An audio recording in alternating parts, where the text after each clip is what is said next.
So here he's quoting a letter that Chassid had written to his son of how he should live his life, instructing, giving his son good advice. Zosi. Ata b'nei simcha elikim me'asher yishmu v'yazinu. Hashem should put you among those who listen, who are attentive. V'yazinu v'yachshu. And when they're attentive, they should think. Meaning they should reflect on what they hear. If you're attentive, then it's meaningless. You just deflect it. V'yachshu v'yedu. And you should reflect, and you should understand, meaning you should grasp it. V'yedu v'yasu. See, it's not so simple. Firstly, you have to listen.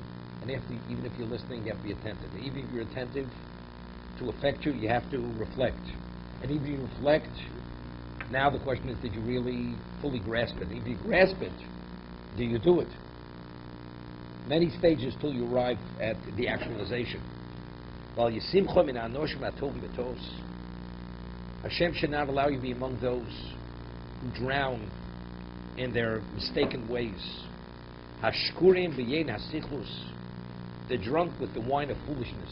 They live their lives foolishly. Asher hevidom hayetzer, which their inclinations have enslaved them. Umoshe balo olam, and the world dominates them. V'govru aleim atavos, and the desires have overwhelmed them. V'notul behem ela tainugim, and they've veered towards the pleasures. V'sisum hamavoyim,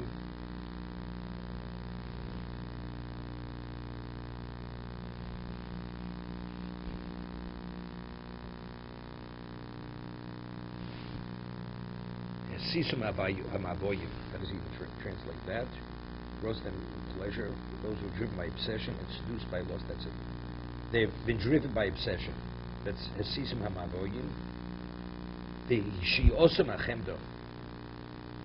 They've been seduced by lust. Vein ba'feilosim nechbotim. In darkness, they trip. Umrutzes ta'usam shovim. Yishmu v'lo trapped in the routine of their error. They hear and they don't pay attention. V'yomu v'yasu, they say and they don't carry out. V'yikshu amnuchos naflu banohos. They seek tranquility and they fall into suffering. Hishtadlu l'hasig anibos sikwa yisurim hakoshim. They attempt to achieve pleasantness, and they achieve suffering, serious suffering. Their souls are weary, and their bodies physically are worn. The intellects he uses the word neutralized. Shlulos means more neutralized. Ubinosim nufotzos, and their understanding is shattered. Yeah. That we speak about today, in today's day and age, attention span. I hear what you say, but the question is, what is your attention span? To pay attention, right? Firstly, you have to hear, then you have to be attentive. And even when you're attentive, are you fully attentive or not fully attentive? I hear what you say. I can even repeat what you said.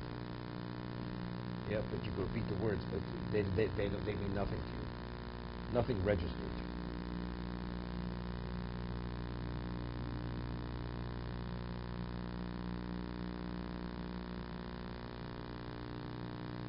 They're drunk with the wine of foolishness. I'll give you an example. A person comes to shul, gets up early, not till he shows up 10 o'clock, 10:30, Shabbos morning, walking in, chewing gum with a lifesaver in his mouth, and he's in the popularity contest, even though he's not running for the local, for the next election in the community. Okay? Comes on time, and he talks to half the davening. So the question, what are you coming for? You're getting up early to come. It's evidently you want to come to daven. The answer is, people don't think. If you're already investing time and making the effort to come, what are you wasting time on? You're here for one reason. The answer is bad habits. It's a bad habit, okay? Person doesn't appreciate sufficiently what the value of tefillah is. But again, but if you're illogical and a person you don't want to waste time, what are you doing here? So they're drunk with foolishness. Shkurim b'yein hasichus. You know, you're wasting your time, wasting your life. You're better off. You'd be more productive doing something else. Many years ago, he was very, always telling the story in Vilna. There was a minyan, Rosh Hashanah, in a small room, and one of his students, not his closest students, Musaf is a very long Musaf, 2.5 hours, did the Shemon Esrei, and his Rebbe was there with Rizal Salata. He felt that, after his Rebbe seeing him spending 2.5 hours doing Musaf, his Rebbe would be very proud of him. Right after Rebbe Rizal Salata was waiting to say something to this person, immediately rebukes him, laces into him. He doesn't understand what's going on. Here he spends fully involved in Shemon Esrei for 2.5 hours with Kavanah, and now he's being rebuked. And he screams at him and says, "You don't understand. You stood in the doorway and you blocked all the fresh air for coming into the shul. You have no consideration for anybody but yourself. What's the value of your tefillah? Right? Your tefillah, you cause continuous pain for everybody at the minyan. You only think about yourself." That was his review. Okay? So there you'd say that people don't think. But the question is, you're here. Why don't you maximize on the value? And what about infringing on other people, disturbing other people? When you talk, maybe because of that another person can't, at least go out in the hall. You come to shul, you want to socialize. So go to the minyan, go to the Kiddush club. Stay a little bit longer. Right? What are you disturbing people? Start the Kiddush club before Shacharis. What do you have to wait for the Haftorah break? Right? Why? The answer is people don't think. They're fully immersed in their drunk with the wine of foolishness. They're not living responsibly.